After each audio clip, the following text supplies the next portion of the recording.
శ్రీ గురుభ్యో నమః. 5వ అధ్యాయం 18వ శ్లోకం. ఈ శ్లోకంలో సమదృష్టి గురించి అద్భుతమైన సందేశాన్ని ఇచ్చాడు పరమాత్మ. ఈ శ్లోకం ఆధ్యాత్మిక ఉన్నతికి ఒక గీటు రాయి వంటిది. ఓం విద్యా వినయ సంపన్నే బ్రాహ్మణే గవిహస్తిని సునిచైవ స్వపాకే చ పండితాః సమదర్శినః. ముందుగా పదపదానికి అర్థం తెలుసుకుందాం. విద్యా వినయ సంపన్నే, విద్యతోనూ వినయంతోనూ నిండిన, బ్రాహ్మణే బ్రాహ్మణుని యందు, గవి ఆవు యందు, హస్తిని ఏనుగు యందు, సుని కుక్క యందు, చ ఏవ మరియు స్వపాకే కుక్క మాంసము తినే చండాలుని యందు, పండితాహ పండితులు అంటే జ్ఞానులు, సమదర్శినః సమానమైన దృష్టి కలవారై ఉంటారు. తాత్పర్యం ఏమంటే, విద్య అంటే సాధారణ విద్య కావచ్చు, తత్వజ్ఞాన రూపమైన విద్య కావచ్చు. ఆ విద్య వలన వినయం రాగా, విద్యతోనూ వినయంతోనూ ఉన్న సద్బ్రాహ్మణుడు కానీ పశువులలో ఉత్తమమైన గోవు అంటే గవియందు గాని, అన్నిటికంటే పెద్దదైన ఏనుగు అంటే హస్తియందు గాని, సుని అంటే కుక్కలో గాని, అంతకంటే ఘోరమైన స్వపాకేచ కుక్క మాంసం వండుకొని తినే చెండాలినలో గాని, పండితాః సమదర్శినః ఆత్మజ్ఞానులు సమానమైన దర్శనం కలిగి ఉంటారు. విద్య అనేదానికి రెండో పదమే జ్ఞానం. ఈ జ్ఞానము విద్య అనే పదాలకు భేదం లేదు. ఈ విద్య రెండు రకాలుగా ఉంటుంది అని మనకు ముండకోపనిషత్తు బోధిస్తుంది.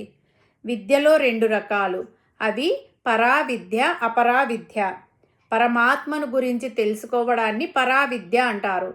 పరమాత్మ తప్ప మిగిలిన అన్ని విషయాలను తెలుసుకోవడాన్ని అపరావిద్య కిందికి వస్తాయి. విద్య కనుక చక్కగా అంది నిరహంకారతకు దారితీస్తుంది. వినయం కనుక రాకపోతే విద్యాఫలం అందినట్లు కాదు. ఈ విద్యకు ఫలమైన వినయము రెండూ ఉండాలి. అవి ఉన్నప్పుడే వాడు నిజమైన సంపన్నుడు అవుతాడు. ఆ విద్య వలన వచ్చినటువంటి వినయం కలిగిన వాడే అసలు సిసలు జ్ఞాని. అందువలన విద్యా వినయ సంపన్నే అని అంటున్నారు.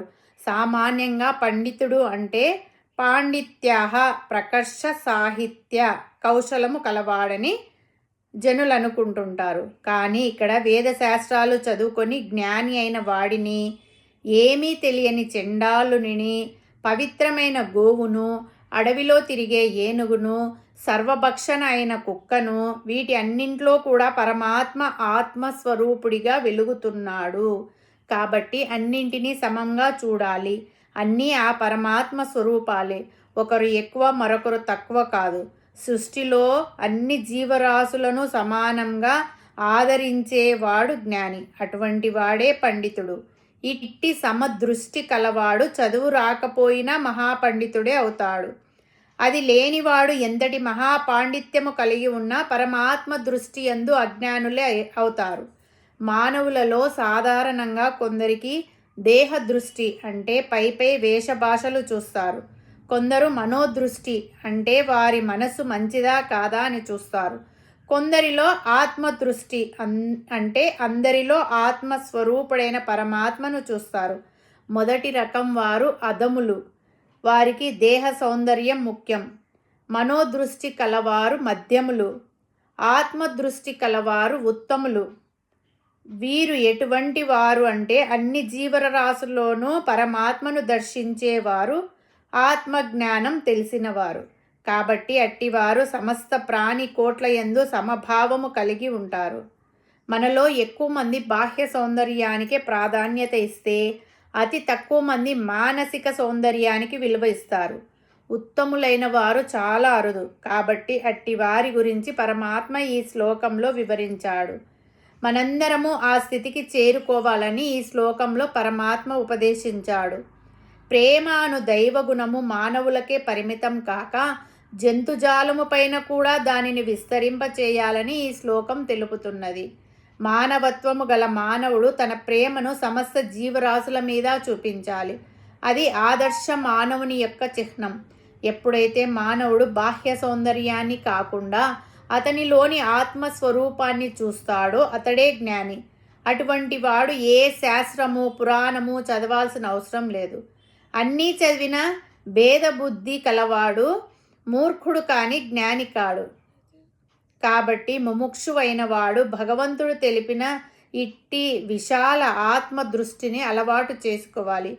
ఏ ప్రాణినైనా చూసినప్పుడు వెంటనే లోపల ఉన్న ఆత్మస్వరూపము కనిపించాలి.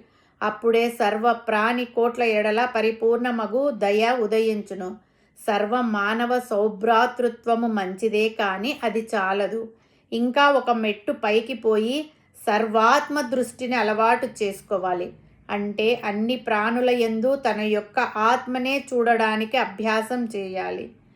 ఇట్టి విశ్వ ప్రేమ ఈ శ్లోకంలో చెప్పబడింది. శరీరంలో కన్ను, ముక్కు, చెవి మొదలగు అవయవాలన్నింటి మీద సమానమైన ప్రేమ, ఆసక్తి ఎట్లా కలిగి ఉంటామో, వాటిలో దేనికైనా బాధ కలిగితే తనకే బాధ కలిగినట్లు భావించి ఆ బాధను పోగొట్టుకోవడానికి ప్రయత్నిస్తామో, అట్లే విశ్వమంతా ఒకే ఆత్మ యొక్క శరీరం అని భావించి సర్వజీవుల ఎడల సమభావము కలిగి ఉండాలని అట్టివాడే జ్ఞాని అని ఇక్కడ పేర్కొనబడింది. ఒకడు జ్ఞాని అవునా కాదా, పండితుడు అవునా కాదా అని పరీక్షించుటకు ఈ సమదృష్టియే ఒక గుర్తు. ఒక సన్యాసి గంగా నదిలో స్నానం చేస్తుండగా నీటిలో కొట్టుకుపోతున్న ఒక తేలు కనిపిస్తుంది. దానిని రక్షించాలని ఆయన చేతిలోకి తీసుకోగానే అది కుడుతుంది. ఆయన వదిలేస్తాడు.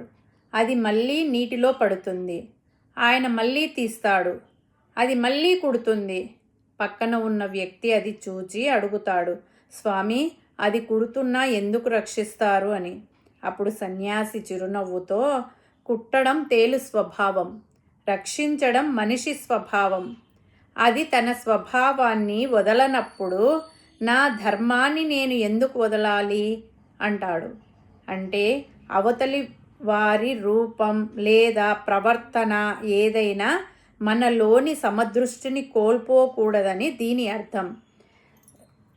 సమదృష్టి యొక్క మహిమను పరమాత్మ పై శ్లోకంలో వివరించబోచున్నారు. హరి ఓం తస్సత్.